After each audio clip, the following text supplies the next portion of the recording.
સુરતની ઈચ્છાપોર પોલીસે ગાંજાના જથ્થા સાથે એક ઈસમને ઝડપી પાડી અને કાયદેસરની કાર્યવાહી હાથ ધરી છે.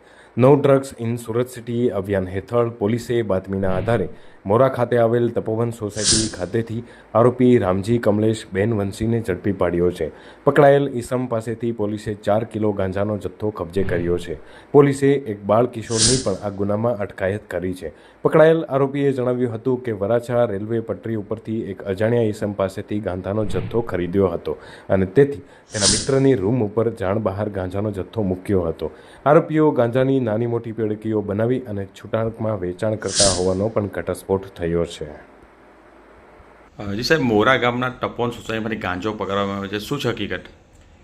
આદરણીય ગૃહમંત્રી શ્રી હર્ષ સંઘવી સાહેબ તેમજ ઇન્ચાર્જ પોલીસ કમિશનર શ્રી વાબાન સંઘવી સાહેબનાઓ દ્વારા સુરત શહેરમાંથી નાર્કોટિક્સ પ્રવૃત્તિને સંપૂર્ણપણે નેસ્તનાબૂદ કરવા માટે સુરત શહેરમાં ચોરી છુપેથી ડ્રગ્સ લાવી અને વેચાણ કરતા ઇસમો વિરુદ્ધ કડક કાર્યવાહીની ઝુંબેશ ચાલી રહી છે. જે અનુસંધાને સંયુક્ત પોલીસ કમિશનર શ્રી સેક્ટર 2 તેમજ નાયબ પોલીસ કમિશનર શ્રી ઝોન 6 સાહેબનાઓના સૂચના તેમજ માર્ગદર્શન હેઠળ અત્રેના ઈચ્છાપુર પોલીસ સ્ટેશનના થાણા ઇન્ચાર્જ એસી ગોહિલ તેમજ ઝોન 6ની એલસીબી ટીમના કર્મચારીઓ હેડ કોન્સ્ટેબલ દીપક કુમાર હરિસિંહ તેમજ હેડ કોન્સ્ટેબલ અજીતસિંહ ભૂપતસિંહનાઓએ તેઓને મળેલી બાતમીના આધારે મોરા ખાતે આવેલ તપોવન સોસાયટીના પ્લોટ નંબર 281 રૂમ નંબર 15માં રેડ કરતા એક આરોપી મળી આવેલ હતો.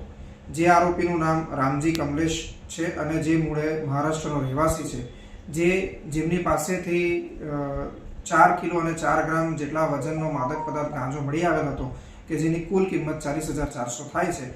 આ સાથે મળીને કુલ 50,400ની કિંમતનો મુદ્દામાલ અત્રેની ઈચ્છાપુર પોલીસ સ્ટેશન તેમજ ઝોન 6 એલસીબીએ પકડી પાડેલ છે.